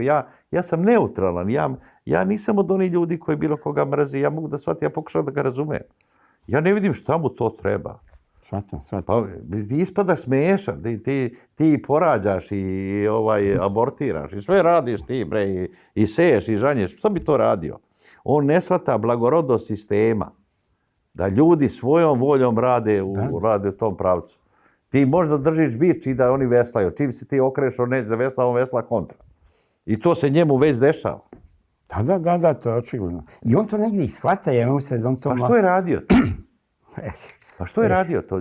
Zaista, ja sam par puta bio... Izvinite, ja sam par puta sa Borisom Tadićem. Njega isto kad slušaš, to je po neke teme koje ne voli da čuje, a to je njegova veza i uloga u stvaranju naprednjaka, ali sve drugo, on je strašno razuman, pametan, samokritičan i tako dalje. Prosto čovjek ne može da shvati da su to ti isti ljudi. Ma kritičan je on u razgovoru ovako privatno, ma nije on bio na vlasti, isti on bio kao Vučić. Čekajte, to vam pričam kao. Mene je Boris Tadić napao jedanput za neku moju izjavu kod Olje Bećković. I pošto ja znam čoveka i tako dalje, i sretnim je nje. Ja kažem... Ali vi ste Dorćolci, obojice. Ma da. sad ga i po živite. drugom osnovu, zamijenja mu oca u kabinet. Mislim, znam, i nije važno. Ja kažem, znate šta, Boris? Ja prvo nemam nikakvih političkih ambicija, što sam sad i dokazao. Ja i neću. Neće ni oni mene, neću ni ja da s time bavim. Da ne budemo sad... Ja kažem, za 10 godina, Miodrag Zec. I to se ostvarilo. Ja kad izađe na Dorču i dođe do fakulteta, meni će bar 10 ljudi reći, dobar dan, profesor, kako je, šta će biti, to će biti inflacija, neće biti inflacija. Ljudi pozitivno rekli na mene. I tada i sada. Tebi će svašta govoriti, jer ti govore. I sad kad sam ga sreo, je se to ostvarilo što sam ja tebi rekao? Ja imam neku ideju da sam ja prosvetni radnik, da sam ja dobročan čovjek, ja neću to da radim. Ja neću da kažem da ću vam ja dati, kad znam da vam ne mogu dati, a i kad bi mogo ne treba da vam da. Jer treba vi sami da zaradite. Onda ne biste bili dobar predsjednički kandidat. Pa ja sam se šalio za ovo, ja kažem, ljudi, ja sam za sebe ne bi glasao. Da vi glasate. Pa šalim se. Nije, ali on je čovjek potonuo i isto je radio ko Vučić. Meni se čudi sa Cvetkovićem. Cvetković je čovjek koji zna ekonomiju. Cvetković je prihvatio da bude marioneta. Ja i nisam mogu prihvatiti, ja neću da budem marioneta, ja hoću da budem nezavisan, slobodan čovjek. Pa šta će predstavljati predsjednik Srbije? Kad je parlament, vlast je u parlamentu. I u vladi, parlamentu i u vladi. Pa da, mislim, bez veze je to. Tako da, ako vas interesuje moje mišljenje Vučić, ja ga ne poznajem dobro. Imao sam par susreta, a imao sam jedan slučaj. Ja nisam ni znao stvarno da njegova žena, to je bilo pre 10 godina, mene razni novinari zovu, ja najčešće neću da idem, len sam, šta ću da idem. Ja imam karakter društvene svojine, svi troše, niko ne održava. To ću ja da idem da pričam. Nemam ja političku svrsishodnost za to što radim. I mene sad zove jedna osoba, par puta, ja ih zaboravim kako. I zove ponovo, pa što vi nećete da gostujete kod nje na nekom radiju? Fokus, kako se zove? Fokus. Kaže, vi nećete zbog mog muža. Ko je vaš muž, rekao, gospođo? Ja stvarno nisam znao. Ona možda misli da... Pa kaže Aleksandar Vučić, kad je bio nemilost. Jer vi mislite da ja zbog nje ne... baš sad doću. Ali rekao, nisam ja za vašu emisiju. Ali da je to bila Đuki radio. Tu je negdje u Raković bilo, samo neću da idem tamo. Nek dođe neko da me odveze, kao što sam došao i s vama. Ovo ne mogu ja sad to tražiti po Rakovici, baš me briga. I žena stvarno došla i nikad i poslije toga nisam video. Ja kažem, ja neću da neko bude... Ma da. Ali sad je drugačije malo izgleda, bilo je to bila bolje. Ne, nije ni važno.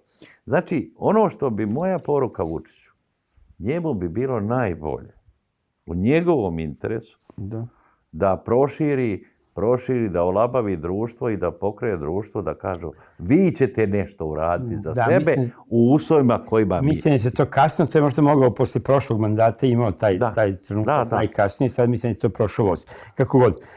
Postoje razni ti projekti, vi ste pomenuli te razne projekte, obećanja i tako dalje. Jedan od njih kojim se mi ovdje bavimo često jeste čuveni Beograd na vodi. Šta za vas kao ekonomista, kao ekonomistu, i šta za vas kao građanina, stanovnika Beograda, znači, šta asocirate kad se kaže Beograd na vodi? Pa dobro, svi mi smatraju da je to neka periodnica para, to je ono što, ja ne znam detalje, niti imam stan u Beogradu, vodi bi ga imao i tako dalje, ali bio sam konsultovan i ovako, mislim da je urbanistička to greška, ona koja je to hteo da radi. Svake velike rekonstrukcije gradova, svaki veliki infrastrukturni zahvati su izvor velike korupcije, načelno i u čitavom svijetu. Kad je renoviran Pariz, isto su ogromne pare zarađene. Dobro. Kad je Pariz 81. godine to rađen, kad je London, sve to je zato i namenjeno. Moskva na vodi postoji. Ja kažem, ljudi, ako vi hoćete da uzmete pare, to se dešava. Vinci, kažete konsultovan, šta to znači ovako? Pa pitali su me, bio je neki projekat, pa se pozvao nekoliko ljudi da se govori o nekom perspektivi Beograda od 41. Nije ni bitno. Ja kažem, ljudi, ja sam, što kažu, nesuđeni urbanista. Ja to volim, ja sam čitav svijet obišao, ja imam tu vizualizaciju. Kažem, ljudi, što ste to uradili? Vi imate načelo simetrije koja je osnova za imperijalni izgled grada. Imate levu obalu Save i desna treba da bude tako. Pa koji ste vi, đavo, izmeštali stanicu što niste je spustili pod zemlju? Pa kao Grand Central uđe voz, a gore avenija od 6 traka, tu je voz, tu je sve. Pa što ćete na onome, kako zove, Prokopu, ja išao jedanput da nađem taj Prokop, jedva se vratio. Pa ja, SNS-ovci su tu, ja njih testiram, ili neko bio na Prokopu, tu su ove dame oko njih, ove sekretarice i tako. Niko nije bio, a bio ovaj Ćulibrk, ovaj direktor pošte. Kako si ti bio Ćulibrk, ja sam toliko u Beograda, ja sam jedva se vratio, bre, ono dole ispod. Pa kaže, ja sam išao iz Rume u školu tamo, pa je presjedao BG vozom. Rekao, svaka ti čast. Znači, ne postoji grad u svetu da je stanica promenjena od Tokija, Njujorka, Pariza, mislim, to se ne dira. Pa kako vi možete staviti stanicu da niko ne zna gdje je stanica? Pa zamislite, vi dođete iz Čačka autobusa na Novi Beograd, sad dok prejašeš do voza brzoga za Novi Sad, ti si propotem treba 4 dana. Ne vidim, ok, htjeli ste zgrade, htjeli ste da napumpate tržište, tako. Što niste pustili jednu veliku aveniju, ni Savu skroz do Pančarskog mosta, odade Ciganlije, prsten beogradski, što niste otvorili reku, imali park, pa onda zidajte zgrade kaskadno da prati ovo, guraju od 4. sprata do 77. sprata dok dođeš ispod kote Svetog Save. Što to niste, bre, ljudi uradili? Što ste uradili kontra, napravite zid, sad one prodajete zgrade iza, ona ne vidi ni lijevo ni desno. Ja mogu da razumem da vlast služi da se neko bogati, ali moraš napraviti nešto da traje. I bulevar i... A vama ne djeluje ovo da će biti da traje taj brod na vodi? Pa neće biti funkcionalan. Ti tamo ne možeš doći, moraš skakati iz aviona, ja znam, tamo kad priđeš ti niđeš... Ali metro će nam, zato će tamo gdje stanica metroa. Ne idu ti metro. Ne kupuje onaj Dakota Tower da bi došao metro. U Central Park. Ide metro, tu ne ide taj metro. Neće on moći funkcionisati, nema parkinga. Morat ćeš iz aviona skakati. Mi pravimo zgrade... Pa helikopteri će na vrh zgrade da se... Pa to za jednog, ali neće svi sa helikopterom. Ne vidim, ja mislim da su se preigrali bez ikakve potrebe. Ja mislim da su se preigrali. Ja mislim i da ti duvaš nekretnine, a cijeli svijet je poludeo. Ti imaš najveći diskrepancu između cene kvadrata i kirije u Beogradu i u Moskvi. To nije nikakve investicije. Ljudi beže od novca ili banke ne daju ništa i tako dalje. I šta ćeš onda? Pa ja imam kuću koju sam naslijedio u Republici Srpskoj, u mjestu Kreneš Polje, sa 7 spavaćih soba, ja ne znam šta ću od nje. Ja imam u Somboru. U Somboru. Ja sam imao, moja snaha je Sombor, kad preparandiju završila, oni su držali tu kuću, to je najljepša kuća, i na kraju jedva su je prodali u Somboru. Ovo je moja... u centru Sombora, onda je Strafta glavna. Da. Pa su ovi nasljednici, kako je pustili, još su rušili neke zidove, mislim da zlato da je ostavljeno, pa su još je rušili. Grad, država koja se iseljava. Da, a ovamo gradi naveliko, ne zna se koga gradi. Ne vidim ja. Ne zna koja se gradi toliki stanove. Pa dobro, možda se grade za ljude iz Republike Srpske. Ili za pranje para. Pa pranje para ako i prodaš, ti si oprao ili si stavio u veš mašinu, stavio si u zgradu. Da. A trebaš izvaditi sada čist veš, a mašina ne radi. Dobro. Jer pranje para da ja napravim zgradu. Shvatio. Ali jer, ko će prodati? Pitanje je kad balon pukne, kad počnu da se strmoglavljuje. Vrlo se mnogo u Bosni su sve cene ispod cene koštaju se Banja Luke. Jeftinije kupiti nego graditi.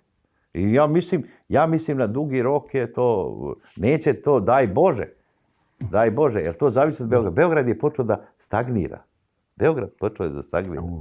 Neće se čuju ovi iz vlasti, kao navodno nikad nije cvetao više. Nije, stagnira po broju stanovništva. Da. Stagnira po broju stanovništva.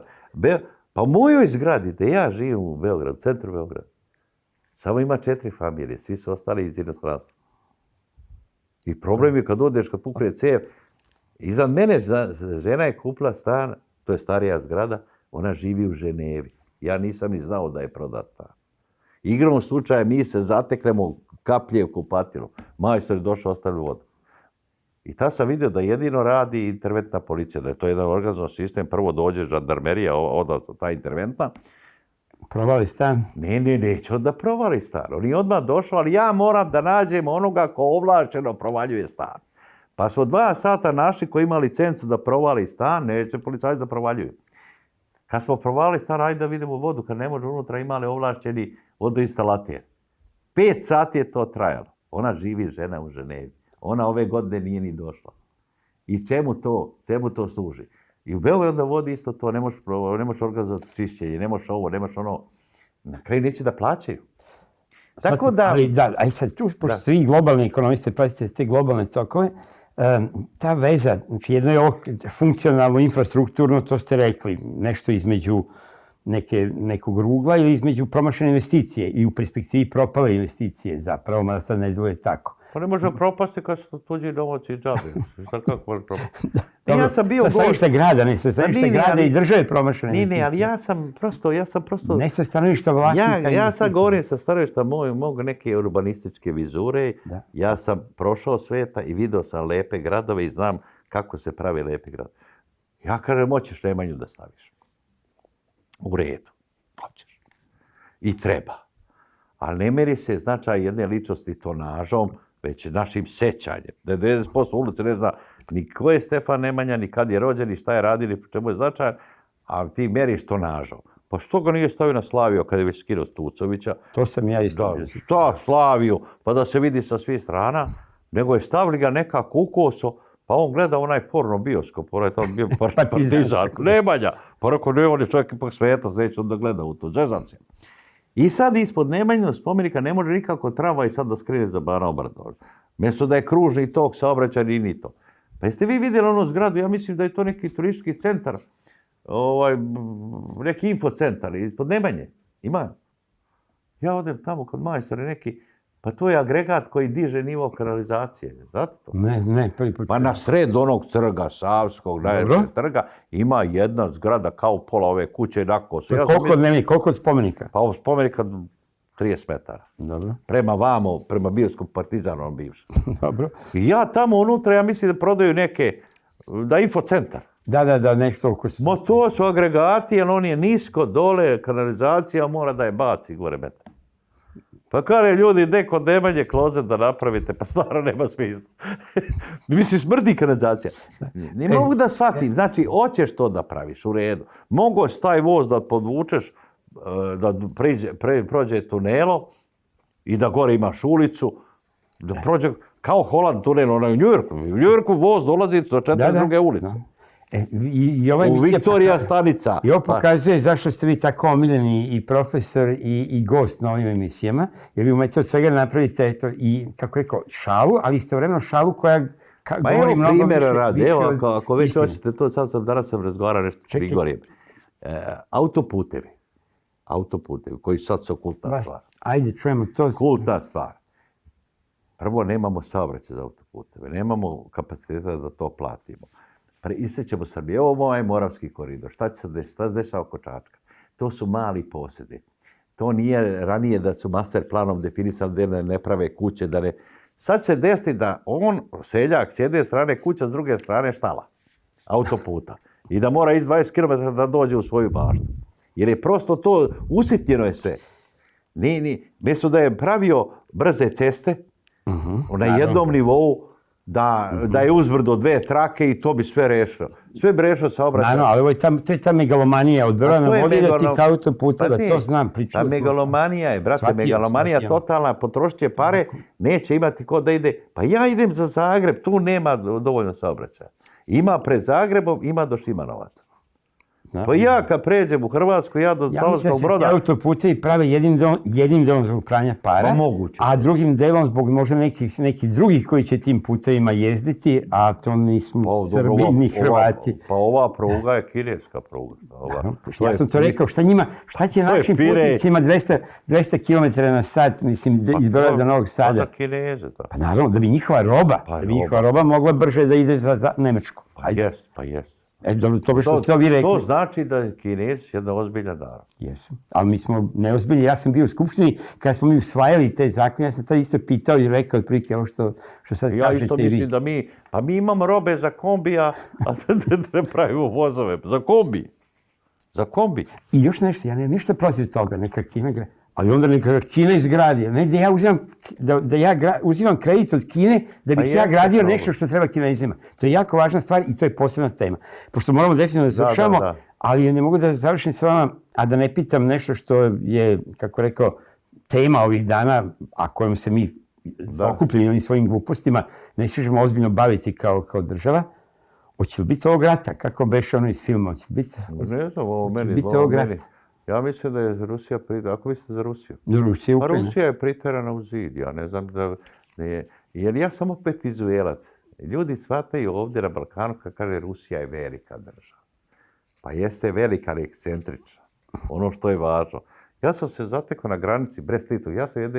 Ja kad putujem po nekim svojim koridorima i onda sam putovao Napoleonovim putem za Rusiju, kolima. Ti kad uđeš Brest-Litov, tu gdje on prešao, zaglavi se 8 sati na granici, pita ovo, tu je do Moskve 400 km od Belorusije. 400 km, to je Beograd-Zagreb. To nije nikakva strateška dubina. A istovremeno hiljade ljudi prođe, pošto je Ukrajina zatvorila ulaz u Rusiju, ovi naši što rade, Soči se radio.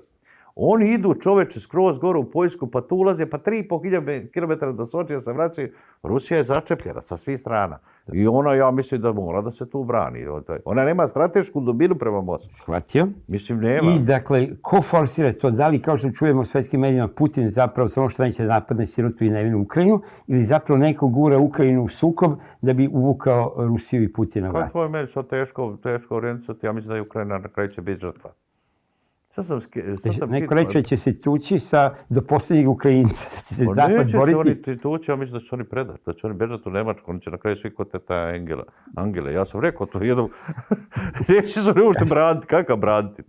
A mislim da će iskoristiti tu priliku da zbrišu na Zapad. Ozbiljno? Pa dobro, ne može cijel narod da zbriše na Zapad. Može kad se pokrene, bre. Amerikanci se igraju tu vatrom. Jer Rusi oni nemaju robe. Ja ne znam ništa rusko sem vodke, ali ima tenkovi su ruski. Ja mislim da je veliki to problem. Ja sam držao neko predavanje u Nemačkom poslovnom klubu. Ja kažem, ljudi, mi smo svoju količinu radioaktivnosti popili. Ali ja mislim da Berlin isto nije tako siguran. Zato oni ćute. Da, oni su najkonstruktivniji u čitavoj priči. Pa nije, Berlin je u stvari na slovenskom prostoru, to ljudi ne znaju. A znam ja. Na neki način, pa oko njega sve toponimi i tako. Pa Berlin, mislim, to je slovenski toponim. Pa da, sve. Berlin. Pa da. Tako da ljudi ne shvataju u stvari koliko je delikatan položaj Nemačke. I u stvari ja mislim da bi geostrateška promjena stvarne ravnoteže u svijetu bila veza Nemaca i Rusa. Koja postoji, nisu oni džabe želni sa njima. Ali ja mislim da postoje moćne sile koje to sprečavaju i koje su svesni koliko je to opasno. Dobro, a gdje smo tu mi onda sad? Znači, prvo pitanje je bilo će li biti ovog rata, a drugo je gdje smo tu mi? Pa mi smo negdje između. Mi smo ono što smo nekad bili, mi smo negdje između. Ali to iz tog nekad između, vi ste ponijeli Tita, ponekad tu može da se profitira u tome. To može. Ali mi smo između dva velika naroda bili, i to smo istorijski, to smo između Turaka, Osmanlija i Nemaca. Dobro. Kad Nemci pođu na istok, oni nas gaze. Kad Turci pođu na zapad, oni također nas gaze. A sada? Pa mi smo sad nameštamo između Rusa i ovi, kako se zovu, Amerika. Prav, daleko su jedni i drugi. Blizu su, rakete su blizu. Ja se bojim što kaže, ima neko medeno polje. Da Srbija u Bosni ima gdje se vodu bikovi. Dobro. Da se mi nameštamo da budemo baš to mjesto gdje se to dešava. I smatramo da će nam se time odati istorija. A mislim će sad ovoga puta Ukrajina uzeti tu privilegiju i tu počast da bude...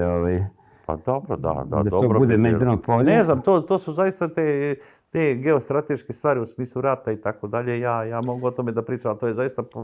To je neko moje... Dobro, aj nešto što je bliže onda vašoj struci. Ja sam čitao taj drugi ukrajinski front. Ja sam Žukova čitao 3-4 puta. I oni, pa nisu svi, možda ste vi i ja, ali ja sad da kažem odavde da idemo do Kalemegdana i ovaj momak što snima, on nije čitao. Da sam shvatio da je to gustina. I Rusi imaju gustinu pešadijskog naoružanja i tenkova. Tu gustinovine. Ako će bacat bombe, onda neće tu samo jedna pasta. Tako da je taj strah od atomske bombe možda to malo... Pa jedino možda da, bojim se da je samo lično to spala nada, pošto vere u razum svetskih političara... Inače što se tiče kopnenih snaga, Najviše armija je ruska. Ne, nije to sporno, nego što govorimo o ovoj veri u razum koji će kao da pobedi i da prevlada, bojim se da tu se na to ne treba računati. Pa ja mislim da će svijet onda ozbiljiti, pa evo kad diraju, ne smije da diraju Kim Il-sunga. I on neko ima bombu. Pa nije više nego njegov unuka. Kako se zove ovaj? Kim Jong-un. Kim Jong-un, da. A ta teorija da neko forsira rat zbog svetske krize, bi se izbjegla nova ekonomska kriza, da sad treba malo rata možda da bi se ti... Kako se to čini kao ekonomisti? Pa u ratu je uvijek profitirao onaj ko u ratu nije učestvovao, to je Amerika u Prvom svjetskom ratu, tada je Amerika postala velesila. Ali kad ti učestvuješ u ratu, nemaš profitirati. Ne. A ako treći svjetski rat se ne sumije biti globalni rat. Drugi svjetski je već bio globalni, a ovaj će biti pravo, možda se bude vodio i u Kanzasu. Da, ima priča o tome da će četvrti voditi lukom i strelom. Ne znam kako će voditi treći. Tako da će biti globalni, nema to. Dobro, ali vidite čemu mi pričamo, mislim, kao šalići se ili nešto. Ne šalim se, ja se plašim. Ja se plašim jer je svijet po meni, bar ja čitao sve te velike memare, nekako, ali meni se možda, ja starim, pa mi se čini da su moji profesori u gimnaziji bili bolji od mene, a da su političari 19. veka bili razumniji od ovih danas. Ja to bar mislim. Možda je to greška. Možda i greška, ali ako pogledate, mislim, Bismarcka i one koji sada vode Nemačku, onda ipak nije baš da je možda istina. Pa kažem, meni se čini, ali možda to starost govori iz mene. Ja sam pročito i Charles de Gaulle i Bismarcka i Roosevelta, tako to mi se činilo ozbiljniji, kao što mi se činila ozbiljnija moja gimnazija provincijska od mnogih fakulteta, Beogradskog universiteta, ne govorim ovi. Ili recimo ta Somborska. Ja sam išao tu. Vi ste išli u bolju. Moja je, znam ja kad sam došao na fakultet, pa su moji profesori ovdje govorili kao Somborska gimnazija. Pa jeste, ali ti si imao jedno društvo koje je napravilo školu kao hram. Školu koja se po obliku vidi. Ja prolazim jednom računaru, kaže, univerzitet za računarstvo. On pođe garaža neka. Baraka. A pogledajte Karlovačku gimnaziju, na primjer. Da, tu sam bio. Znači, tačno se vidi da je to, što kažete, pravilno... Najljepša zgrada u Kragovicu je danas gimnazija u Kragovicu. Gimnazija, ja sam ušao i ti kad vidiš 200 fotografija, to je cijela Srbija. Znači, vraćamo se na to da mi smo malo na nekoj slepoj ulici istorijskoj kao društvo, nismo odredili smer, moramo završavamo proces. Ali definitivno rekao bih da dok su one dve stvari koje ste vi rekli su u velikoj meri kumovale našoj propasti i sunovratu, to su crkva i škola, ili škola i crkva, dok se tu nešto ne promeni, ne prelomi, teško da se društvo može izvesti na pravi put. Mi se slažemo oko toga. Slažemo oko toga, ali tu su isto također više struja, više lomljenja. Apsolutno. Jedna pragmatska, jedna ova koju ja pripadam, koja nije pragmatska, koja je na dugi rok. To je problem što smo mi izgubili, putokaz smo izgubili. Izgubili smo to što kažu tu neku, nešto što se zove zabrinutost za javnu dobrobit. I to što kažete i kod onih... I ne može jedna nacija da se vodi od mandata do mandata. A izgubila se ta linija gdje je taj koridor, a gdje su mandati. Gdje su mandati. I ja zaista mislim da je naša tragedija, što je sve više i više političara, a sve manje državnika. Dobro, ali to je i svjetski problem. Jeste. Pa to je američki problem. Da.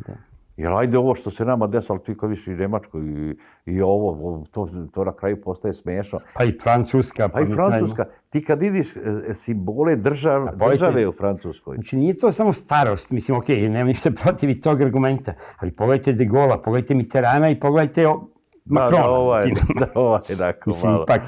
Ja kažem, ja ne želim da budem za ovo, kažem, možda je to staračka već. Ne, pa ona su spremljivost, kaže, idi pre.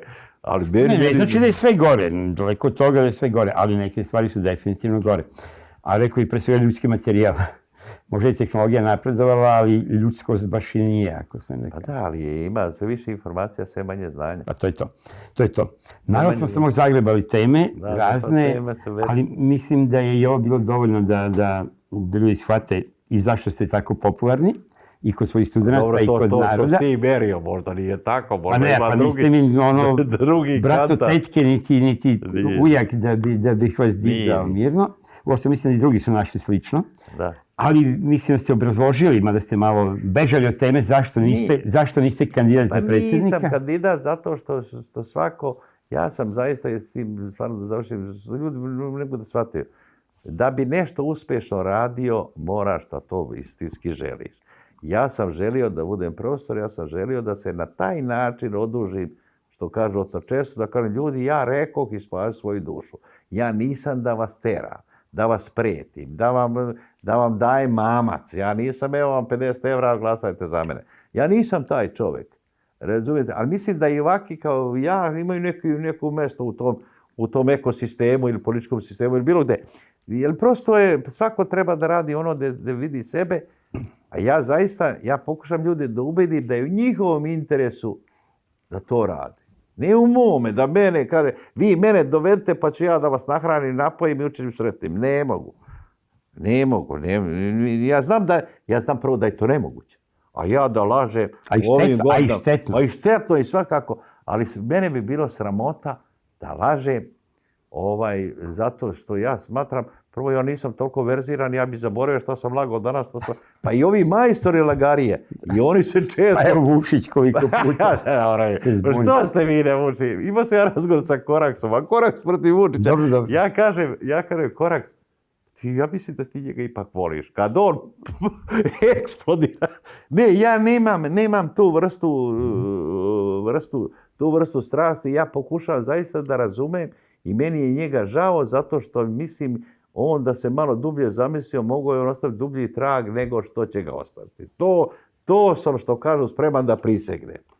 Jer imao je taj talent, imao je tu energiju da radi, da rovi stalno i da pamti to. A onda ovo sad sve postaje smiješno, sad da ti brojiš sela i brojiš kilovate. Ima ko da broji to. I nije to svoj posao. Dakle, hvala vam još jednom. Dakle, bio je to profesor Miodrag Zec, uspešni profesor u penziji. Kažu Hrvati u pričuvi. Da, znam. Dobro, pravi, kako je profesori, kao i pravi policajci, nikad ne odlaze u penziju. Tako. Da. Dakle, uspešni profesor, uspešna i popularna javna ličnost i neuspešni kandidat, ali s prvom voljom neuspešni kandidat za predsjednika. Hvala vam još jednom, zaista je bilo zanimljivo. Ja sam jedva stigao da popišem samo sve bisere koje ste vi ovdje izgovorili. Nadam se da će i bar delimično zapamtiti gledaoci, a mi se, što se kaže, ako da Bog, vidimo sljedeće nedelje u isto vreme na isto mjesto. Super ti ovo je sad.